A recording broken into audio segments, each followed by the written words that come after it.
Muito bem, boa noite, queridos irmãos, que a graça e a paz do Senhor Jesus esteja com todos vocês, com você aí em casa também, que Deus te abençoe. Bom vê-los daqui.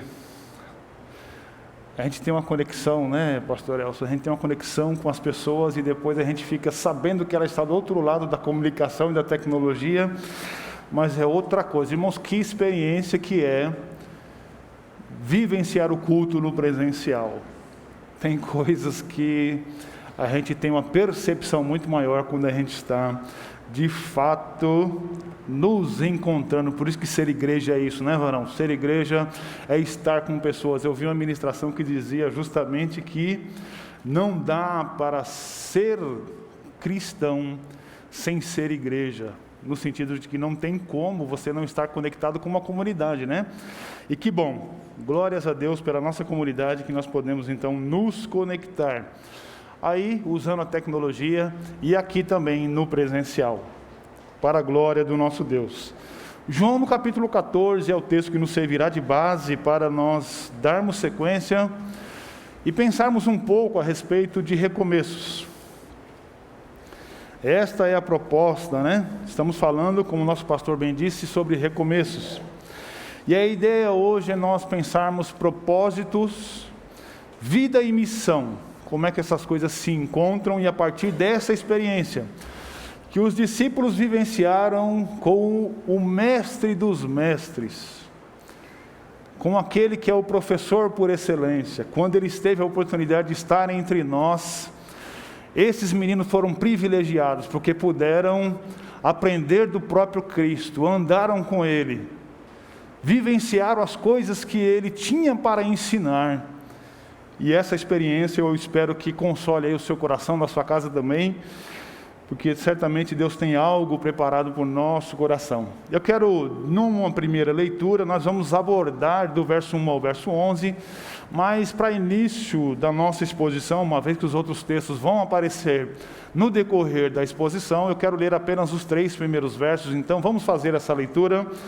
João no capítulo 14, a partir do verso 1, eu estou usando a Nova Almeida atualizada, diz assim o texto bíblico: que o coração de vocês não fique angustiado, vocês creem em Deus, creiam também em mim. Na casa de meu pai há muitas moradas, se não fosse assim, eu já lhes teria dito, pois vou preparar um lugar para vocês. E quando eu for e preparar um lugar, voltarei e os receberei para mim mesmo, para que onde eu estou, vocês estejam também. Vamos orar? Santo Deus e amado Pai, nós te louvamos, Senhor, pela tua palavra que agora foi lida.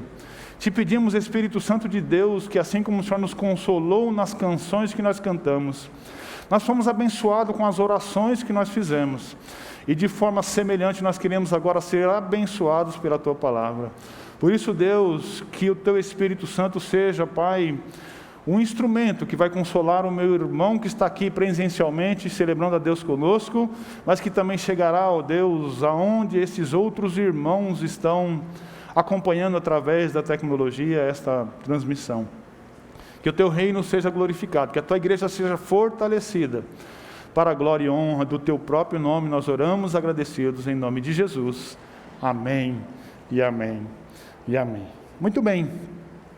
É muito bom a gente pregar na igreja que o pastor faz a direção do culto, porque ele já faz a introdução do sermão, ele já fez a introdução do sermão falando de recomeço, então eu posso ir direto para o ponto, né? Ele fez uma exposição muito boa, eu quero que você recupere na sua memória isso, e nós vamos então a partir disso falar sobre recomeço, né? É sempre um tempo oportuno em qualquer situação da nossa vida a gente pensar o recomeço, porque a gente precisa de fato vivenciar isso, recomeçar algo no campo da experiência pessoal, da experiência profissional, da experiência espiritual, da experiência familiar. Tradicionalmente, nós, no último domingo do mês, nós pensamos sobre família.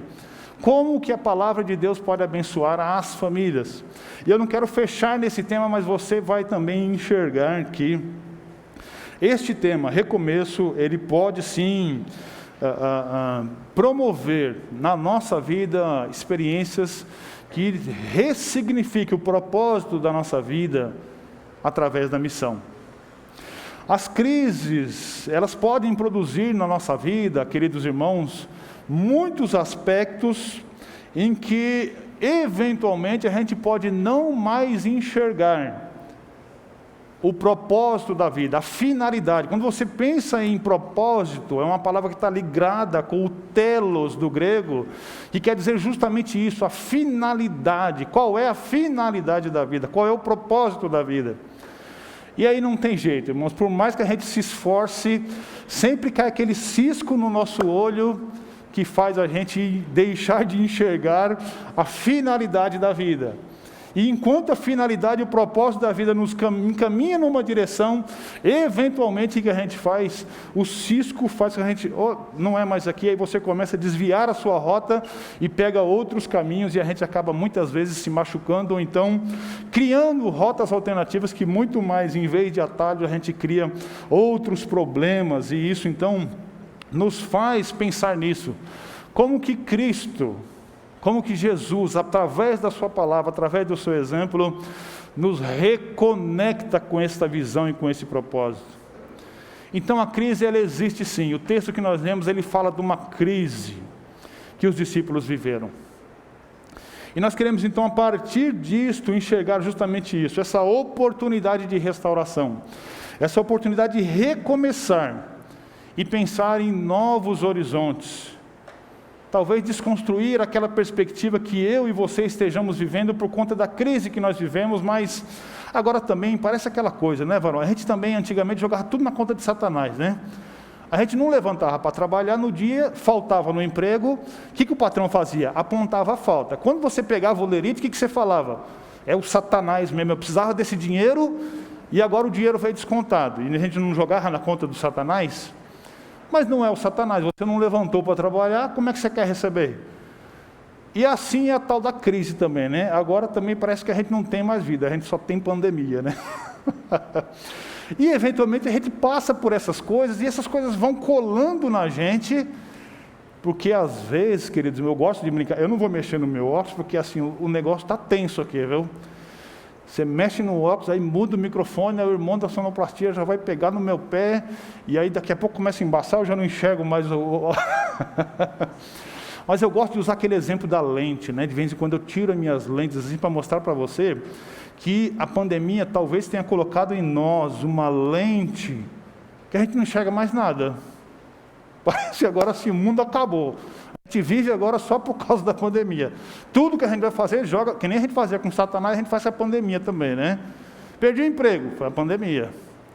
Ah, não tenho vontade de ir na igreja, foi a pandemia. Ah, minha família, não aguento mais a minha família. Quem é o culpado?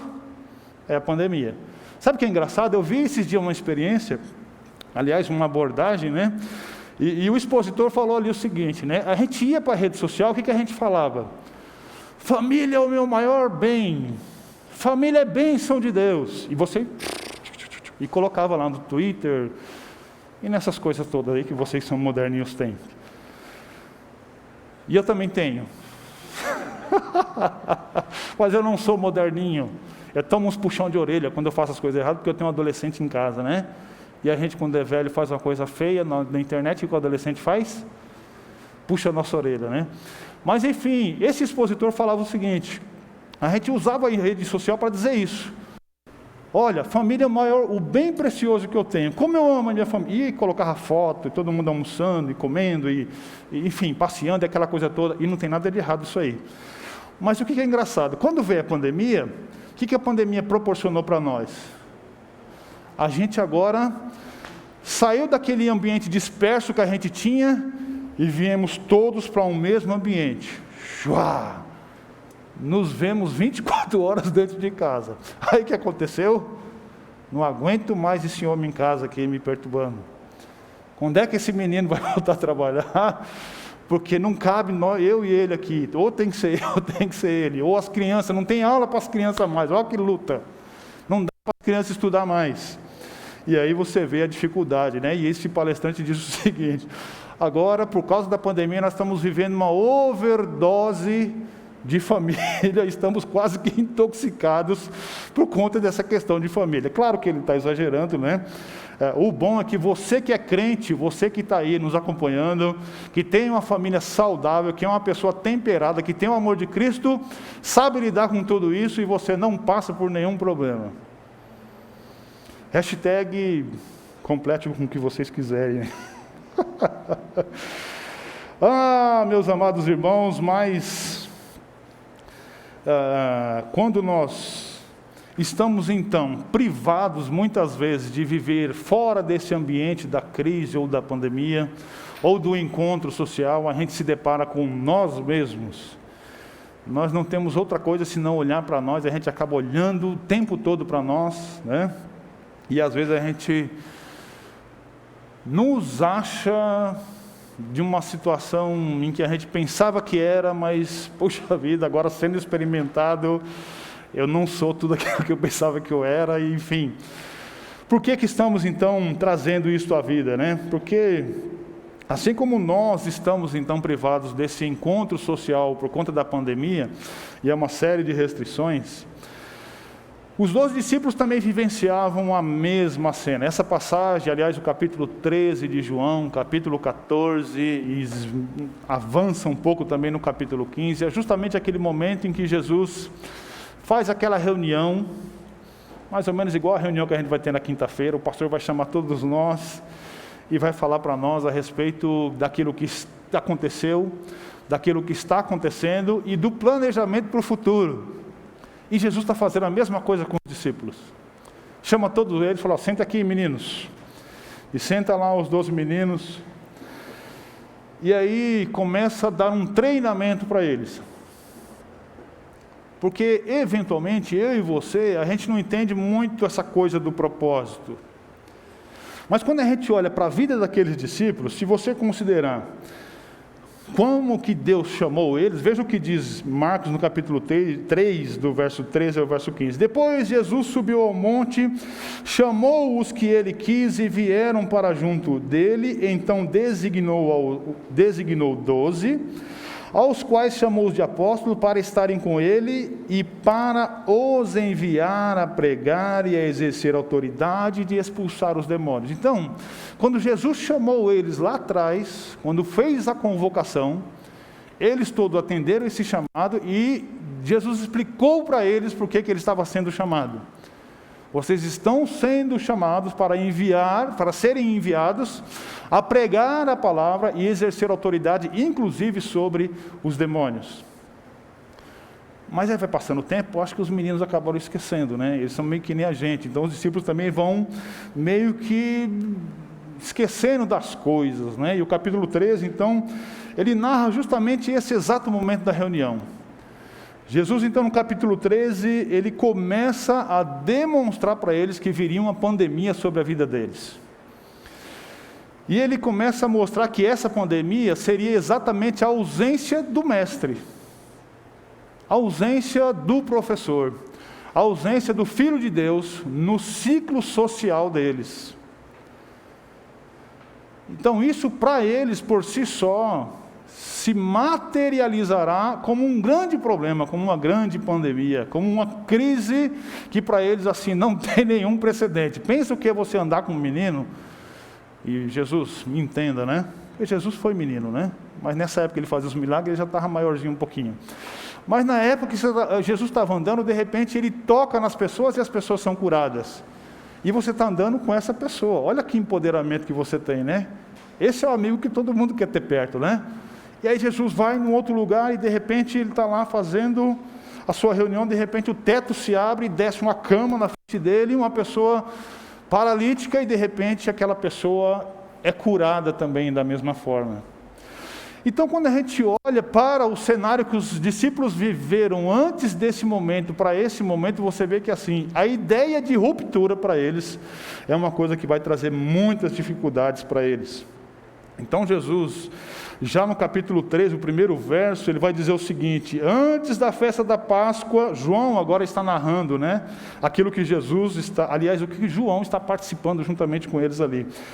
João 13:1, antes da festa da Páscoa, sabendo Jesus que era chegada a sua hora de passar deste mundo para o Pai, tendo amado os que estavam no mundo, amou-os até o fim.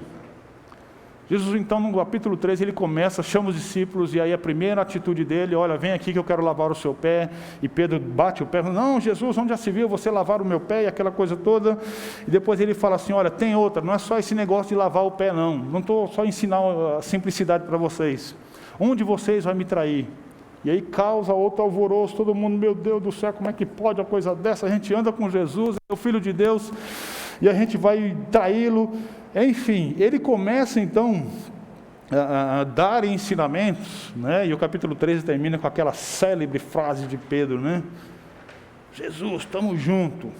Está mesmo, Pedro? Estamos juntos, Jesus. Onde você for, vou. Está mesmo, Pedro?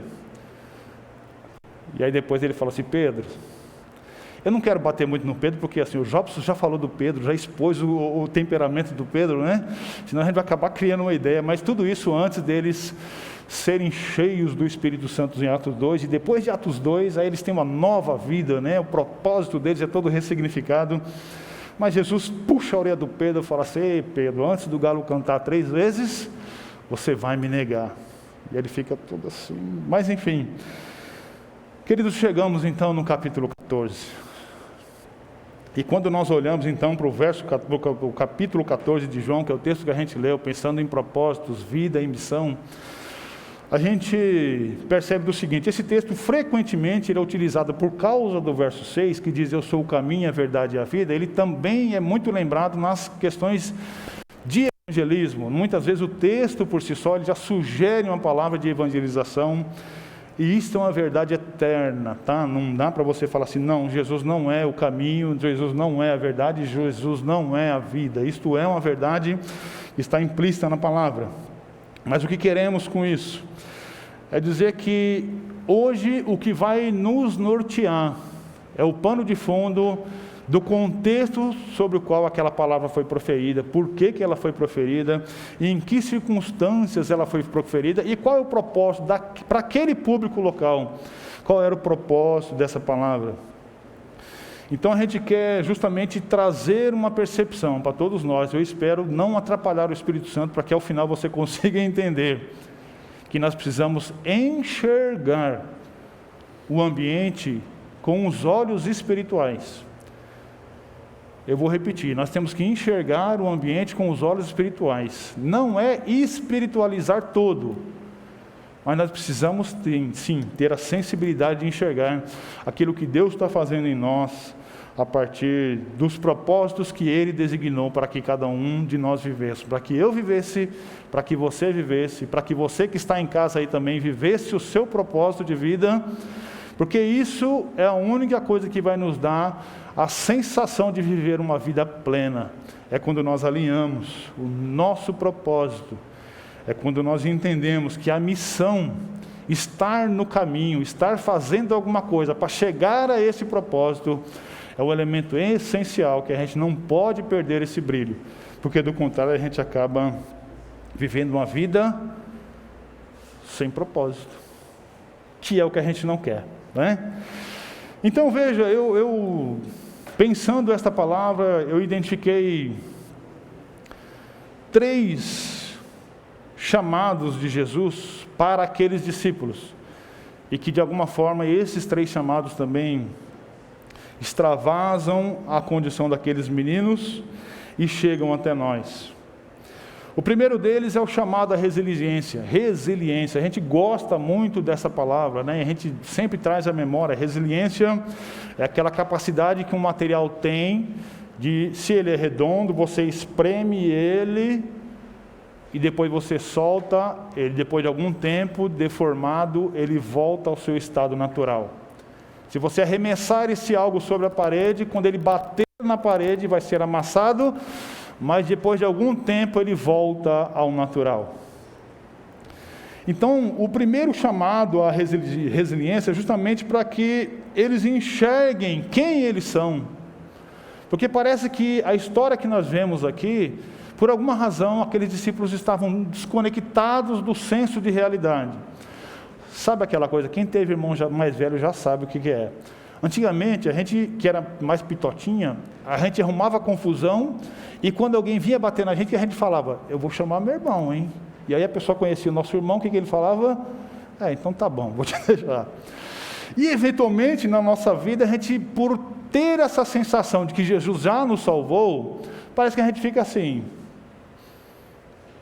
naquela vida de inércia, né? Não precisamos fazer nada, porque Jesus já nos salvou.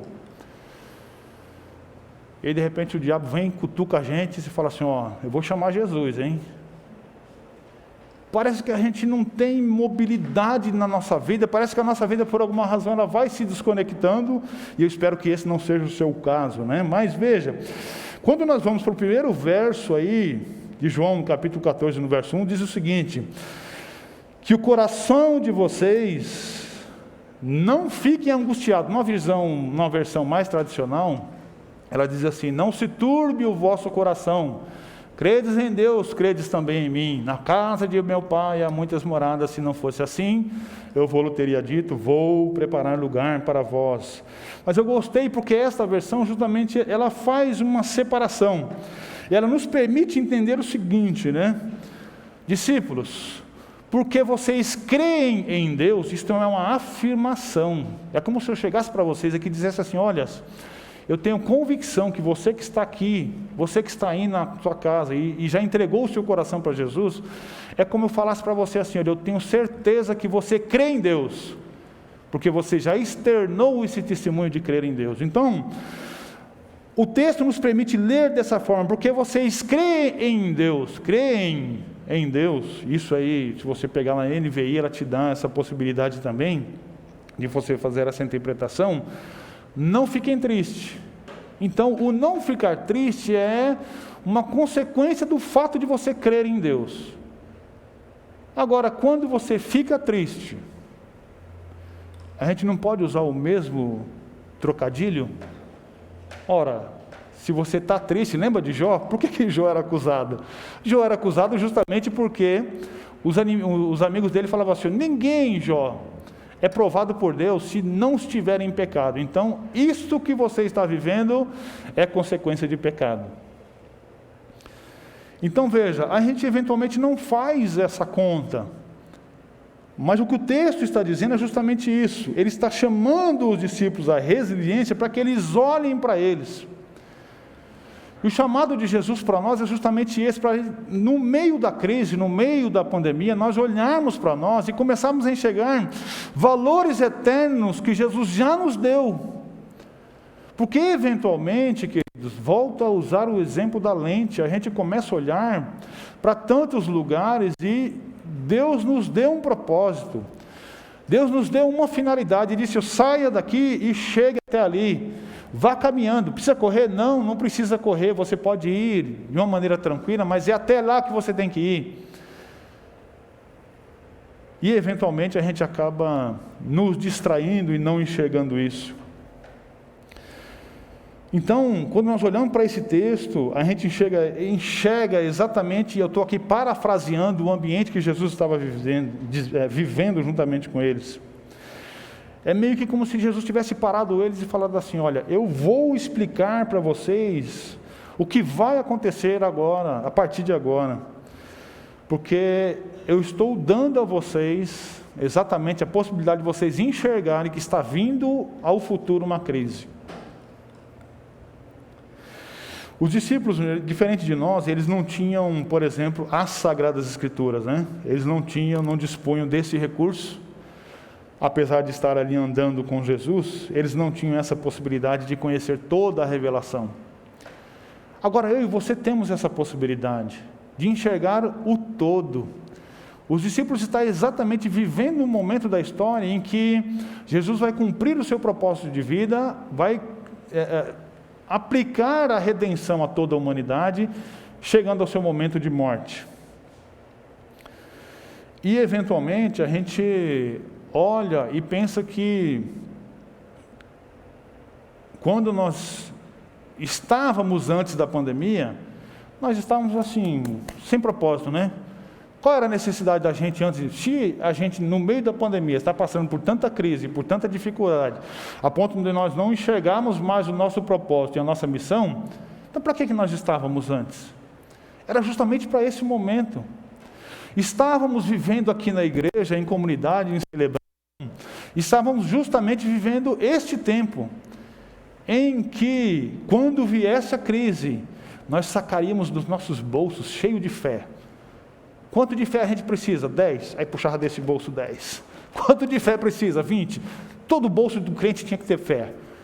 E aí chegou a crise, ele pagou a crise com a sua fé e passou pela crise de uma maneira tranquila, sem comprometer o seu propósito. Mas, eventualmente, a gente se perde nesse caminho. Quando a gente olha, o empoderamento que Jesus já tinha dado para você antes da crise, olha lá o que diz o texto. Quero ler com você. 2 Coríntios, no capítulo 4, do verso 7 ao verso 9, diz o seguinte: aquele que tem fé em Jesus, aquele que entregou o seu coração para Jesus, olha o que a palavra de Deus, pelo ministério de Paulo, está dizendo, o que essa fé significa na vida de um cristão.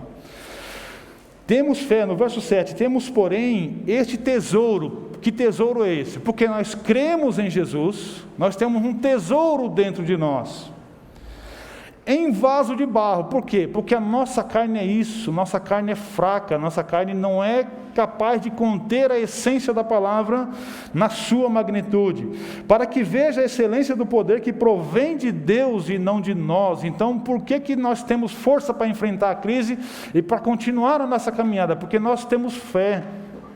É essa fé dada por Jesus que promove em nós o movimento. E ele continua dizendo assim: em tudo nós somos atribulados, porém nós não somos angustiados. Ele diz: ficamos perplexos, porém não desanimados, somos perseguidos, porém não abandonados, nós somos até derrubados, porém nós nunca seremos destruídos, porque nós cremos que o sangue de Jesus nos salvou. E glória a Deus por isso. Então, quando nós olhamos para aquilo que Jesus está fazendo com os discípulos, o que ele está fazendo com esses discípulos? Ele está chamando eles a esse aspecto da resiliência, e veja o que é mais interessante. Ele não está usando nenhum elemento externo, ele está falando assim, porque vocês creem. É isso que a palavra está dizendo. Não fiquem angustiados, porque vocês creem em Deus. E depois ele fala assim, creiam também em mim, porque pensa como seria difícil também, né? Imagine cada um de nós, de repente assim, o Espírito Santo escolheu um de vocês para ser o Filho de Deus. Eu, na minha humanidade, vou olhar e falar, poxa vida, mas eu esperava um Filho de Deus, o Jesus, o Messias, de maneira diferente, né? Eu vou dar um boi para o Jarbas, vou pegar o Gustavo agora. Aí pega o Gustavo magrinho. É porque a gente sempre que fala de magrinho, a gente lembra do Jarbas, né? Então, vamos... Aí você pega o magrinho... Não, mas tem que ser mais forte, né? Que nem o rei Saul, que era fortão, aquela coisa toda, né? Então, veja, assim como os discípulos, muitos dos cristãos, eles vivem, inclusive, como se a morada dele fosse aqui na terra. Parece que não tem um propósito de vida maior. Parece que a gente só mira aqui no nosso plano horizontal. Parece que a vida, ela se encerra aqui mesmo, não existe céu. É como se a gente vivesse assim. E aquele que não crê em Deus, viver assim não tem problema nenhum. O duro é quando o cristão pensa dessa forma. Ou pensa de um jeito diferente, mas age exatamente dessa forma. Tiago, meio irmão de Jesus, ele ensina que a vida, enquanto esse momento que nós estamos passando aqui na terra, ela é como um sopro. Ele vai dizer exatamente que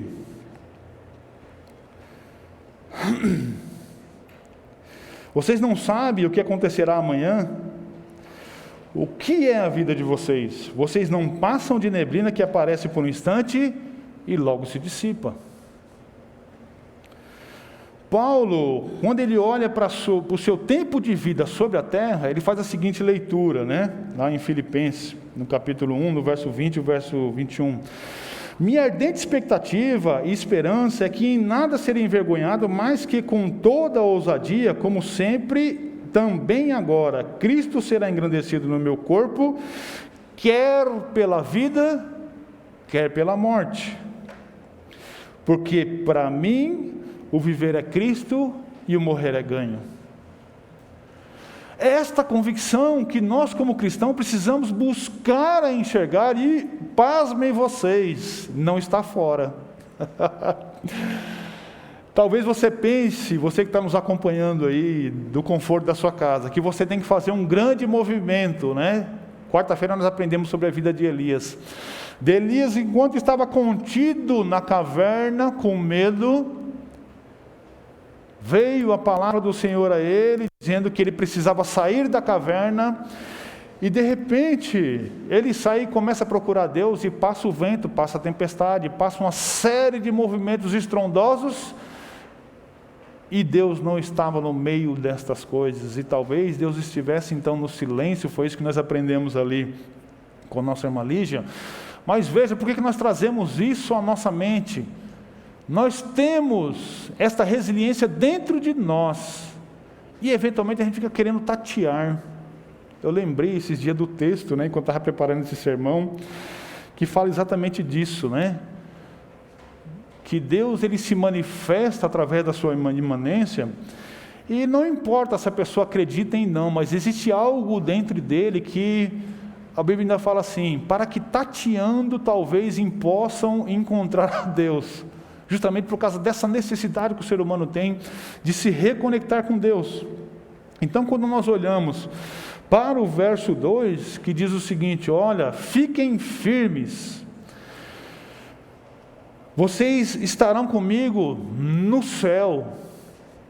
Eu estou apenas parafraseando, né? Ele fala assim: na casa de meu pai tem muitas moradas. E o que ele está querendo dizer com isso? A casa de vocês já está lá. Ele não está dizendo que assim, olha, eu vou preparar porque lá não tem. É como se a dona de casa, que sabendo que está próximo o tempo do companheiro chegar, do marido chegar, o que ela faz? Agora eu vou levantar, passar uma vassourinha, porque o marido vai chegar. Não é assim que normalmente as coisas acontecem? Eventualmente é assim que as famílias se encontram, né? Mas quando a gente olha para o capítulo 14, no verso 2, na casa de meu pai há muitas moradas, se não fosse assim, eu já lhe teria dito, pois vou preparar lugar para vocês. Para os discípulos, o que ele estava dizendo é exatamente isso: a casa de vocês já está no céu. O fato de Jesus ir preparar esse lugar não quer dizer que não existia o lugar deles lá, porque a Bíblia fala que eles já tinham fé, que eles já criam em Deus. Então veja, novamente, a resiliência não está fora, a resiliência está dentro. E você, meu querido irmão, que está aqui, você que está aí na casa nos acompanhando, o que a palavra de Deus fala para você é exatamente isso. A fé já está dentro de você, não é fora que você tem que procurar, é dentro. E o que você precisa é assim, é a palavra de Deus, é uma vida íntima com Deus, é uma comunhão com Deus, para que o ambiente externo não tire de você a possibilidade de enxergar pela fé que você está caminhando no caminho certo, que você está seguindo em direção à Canaã celestial. E às vezes a gente se perde nesse caminho. Quando Jesus externa isso para os discípulos, o que é empenhado ali é exatamente a palavra dele. Se não fosse assim, eu já lhes teria dito, porque a palavra de Jesus dada a nós, ela é suficiente para nos transformar, para mudar a nossa sorte. Ele não precisa de nenhum tipo de fiança para nos levar a crer em sua palavra, porque o que ele precisava fazer, ele já fez. E quando a gente chega no verso 3, ele diz para os discípulos assim: eu vou. E por que eu vou? Eu estou preparando vocês. Ficou confuso, né? Eu vou explicar. Vamos ler lá, o verso 3 diz assim: e quando eu for preparar um lugar, eu voltarei. Então o que ele está dizendo para os discípulos? Discípulos, mais alguns dias vai chegar o tempo da minha crucificação. Então eu vou para esse momento da crucificação, voluntariamente eu vou para esse lugar.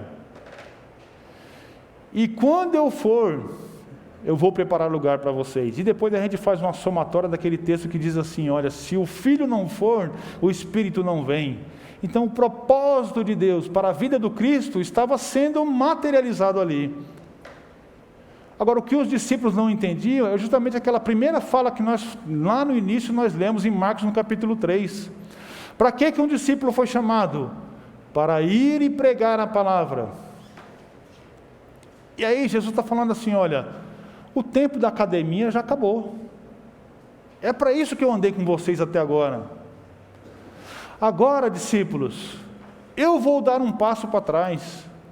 Vou me desconectar de vocês e vou seguir o meu propósito. Vou cumprir a vontade do Pai. Eu vou executar a salvação de toda a humanidade. Agora fale, amados irmãos, era motivo para histeria? Tinha os discípulos motivo para falar assim, agora, o que nós vamos fazer? Mas me parece que foi exatamente isso que eles acabaram por produzir.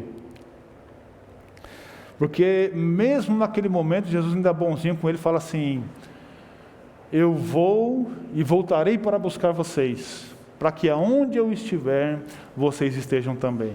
Oh, irmão, como eu queria dormir com essa fala no meu ouvido, assim.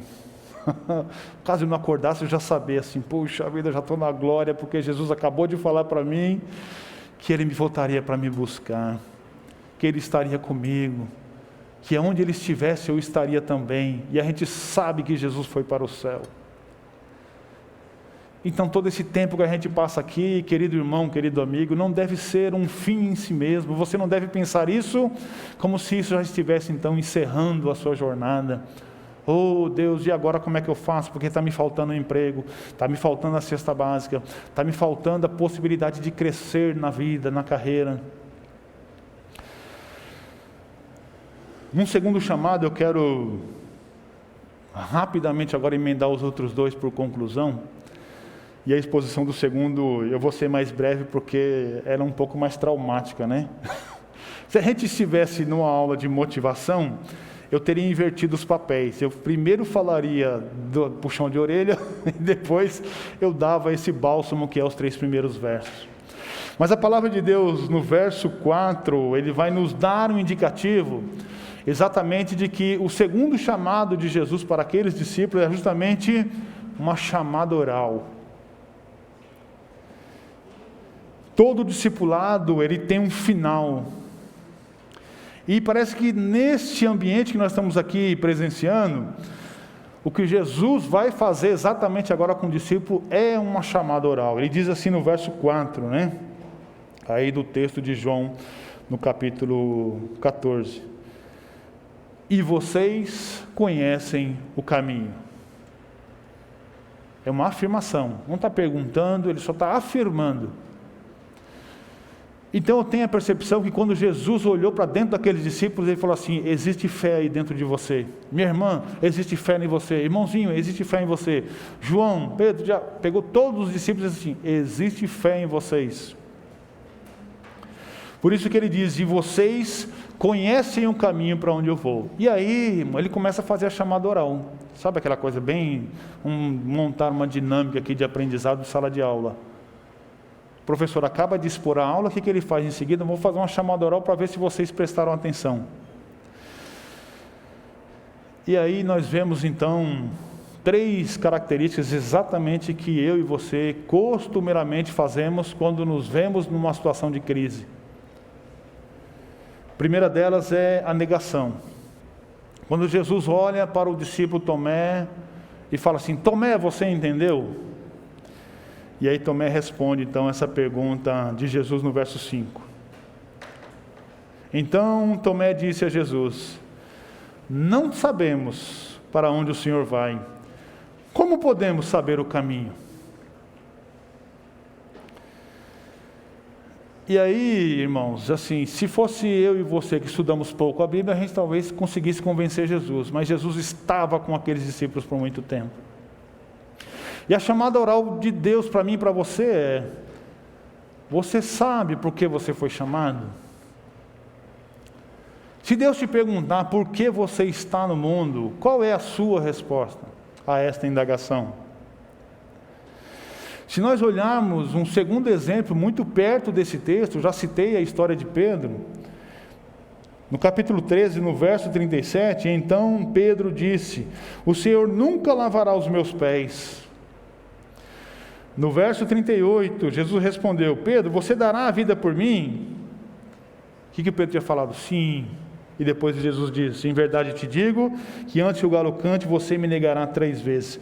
Negar uma realidade não torna diferente do que ela realmente é. Você está numa crise? Não negue esta crise. Assuma que você está numa crise, que você precisa de socorro para aquela situação. Porque negar não muda a crise. O mar está revolto. O barco está prestes a afundar. Você cheio de fé. E dentro do barco tem uma pessoa que não tem fé. Uma pessoa que nega, uma pessoa negativista e uma pessoa positivista, que vê possibilidades em tudo. E o barco está chacoalhando. De repente esse barco bate numa pedra e começa a afundar. Negar o fato de aquele barco vai afundar é uma solução? Olhar para o ambiente e de uma maneira positiva dizer assim: olha, embora o barco esteja enchendo de água, eu acredito que nós estamos bem. Também não é solução. Então a negação é um dos fatos que frequentemente, quando estamos na crise, a gente abusa desse recurso. A gente nega a realidade. Um segundo ato que nós frequentemente fazemos, a gente percebe aí no verso 6 e no verso 7, é a distração. Quando Jesus, nesse segundo chamado, está fazendo uma chamada oral para os discípulos, ele chega para Filipe e diz: Filipe, você está me ouvindo? Eu estou parafraseando, tá? Você não vai encontrar isso aí no texto, tá? Não adianta procurar. Mas é como se Jesus estivesse assim: Filipe, você está ouvindo o que eu estou falando? É como se eu acabasse o sermão aqui e perguntasse para vocês um texto bíblico que eu citei, de algumas referências que eu dei aqui, para saber se você está prestando atenção ou não. E Jesus chega para Filipe e diz: Filipe, você está prestando atenção? Qual é a resposta de Filipe? Primeiro ele responde a Tomé, né? Tomé, eu sou o caminho, a verdade e a vida, no verso 6. Ninguém vai ao Pai a não ser por mim. Porque Tomé estava dizendo que não sabia qual era o caminho. E quando ele fala com Filipe, usando essa paráfrase que eu estou usando, e ele diz no verso 7, se vocês me conheceram, conhecerão também o Pai, e desde agora vocês o conhecem e têm visto, porque Jesus está andando com eles. Qual que é o problema? Os discípulos não estão prestando atenção, que aquele que está ali é o Filho de Deus.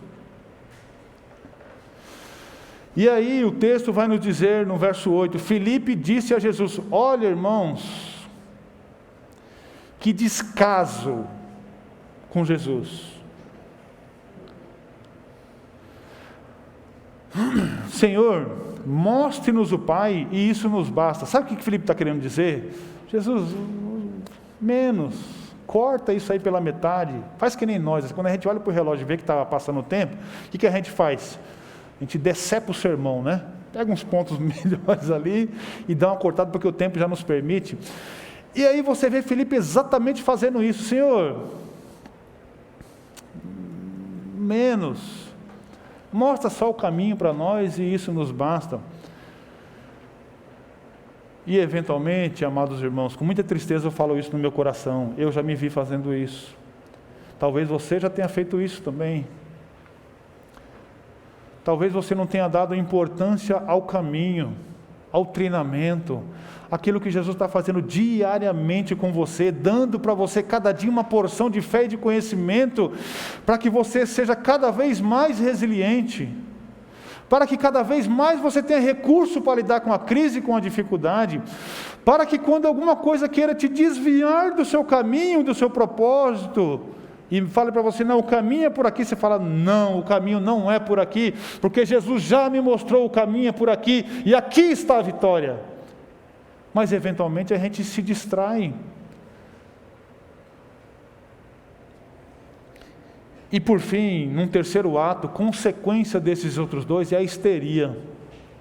Você já viu aquelas pessoas assim que, quando o negócio sai do seu estado natural, a pessoa fica extremamente perturbada e começa a correr e vai para cá e bate a cabeça, e vai para lá e bate a cabeça, e vem para cá e bate a cabeça, e ele começa a se movimentar, mas não sai do lugar, não toma decisão, não sabe para onde está indo.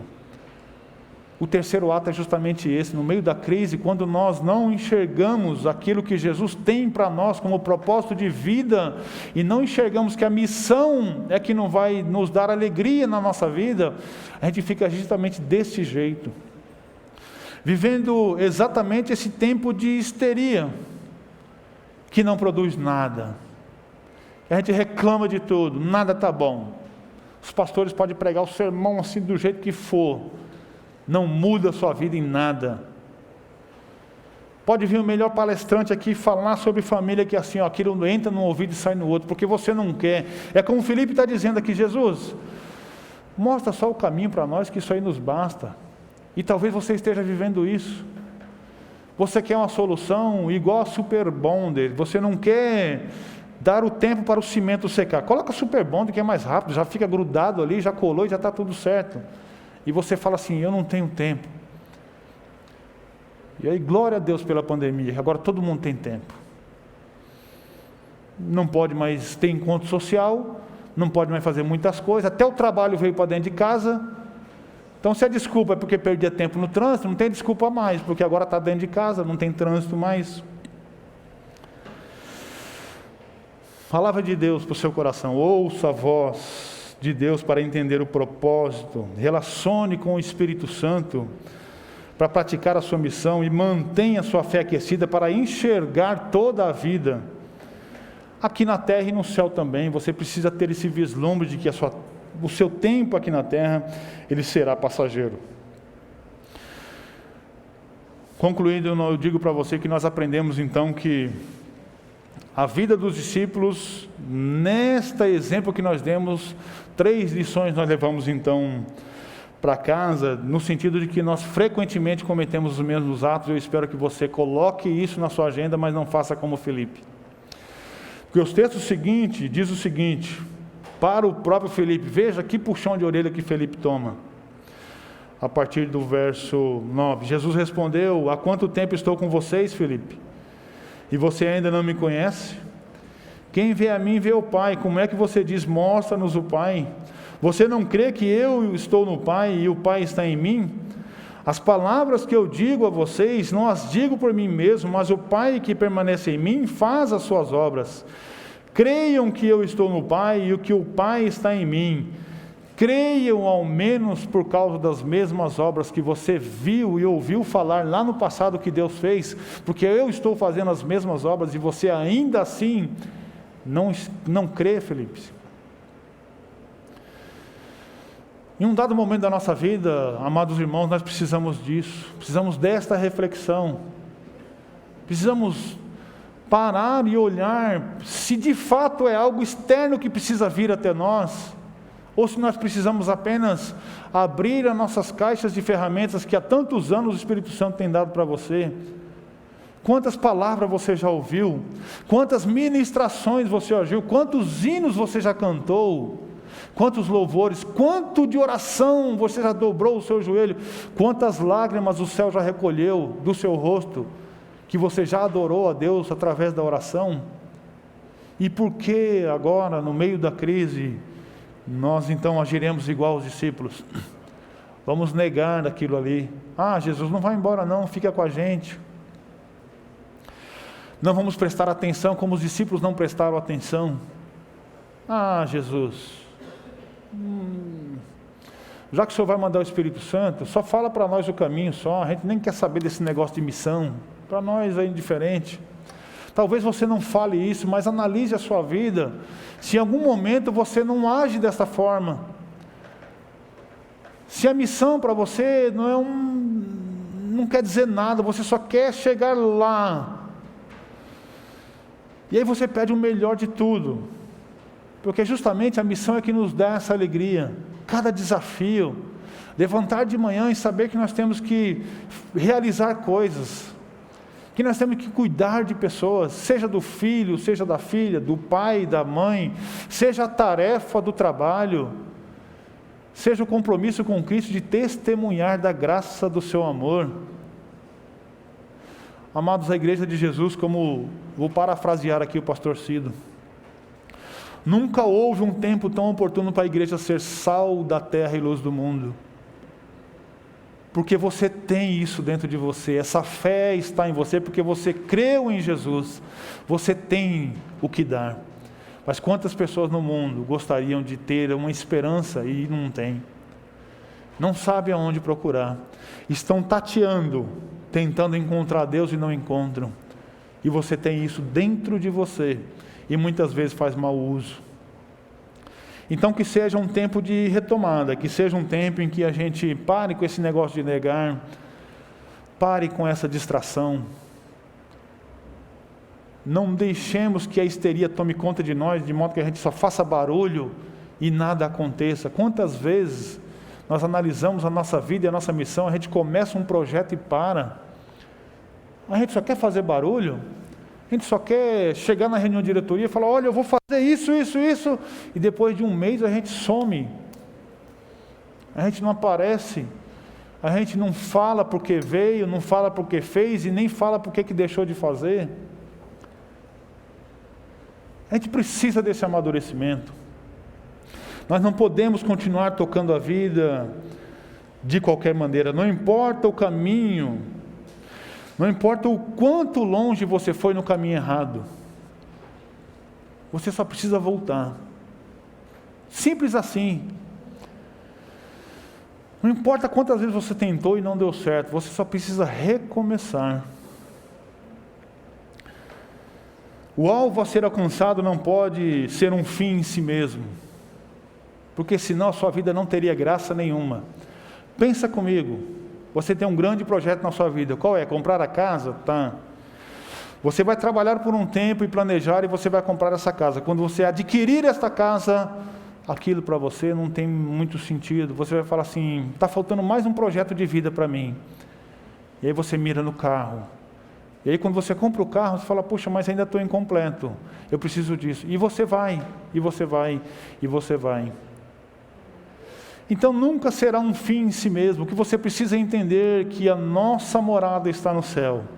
E que enquanto nós estivermos aqui na terra, a nossa missão é passar por ela sendo luz, mostrando o caminho de Jesus para aqueles que não têm. E assim a gente vai desfrutar desta vida plena. Realize então a sua missão, caminhe com um propósito e você entenderá o sentido da vida. Propósito é a finalidade que Deus dá, que Deus nos dá, né, para nós termos uma vida plenamente realizada através da nossa missão. Quem tem uma missão, irmãos, olha, ela tem muita coisa. Que coisa gostosa você acordar de manhã e saber que você tem que fazer algo. Que coisa ruim é você levantar de manhã e não ter nenhuma finalidade para a sua vida. O que Jesus quer para você é exatamente isso. Creia que esse Deus, Ele, através da possibilidade de um recomeço, Ele leva você a um lugar extremamente feliz e satisfatório para a glória do seu próprio nome. Amém? Deus abençoe você que está aqui, obrigado pela sua presença, você que nos visita será sempre bem-vindo e sempre que puder, esteja conosco. Para você que está em casa, tenha uma semana abençoada em nome de Jesus. Não esqueça de visitar lá o nosso canal, ouça ali os conteúdos, aprenda da palavra de Deus e entenda do seu propósito, da sua vida e da sua missão através das Sagradas Escrituras. Deus te abençoe, vão na paz do Senhor Jesus.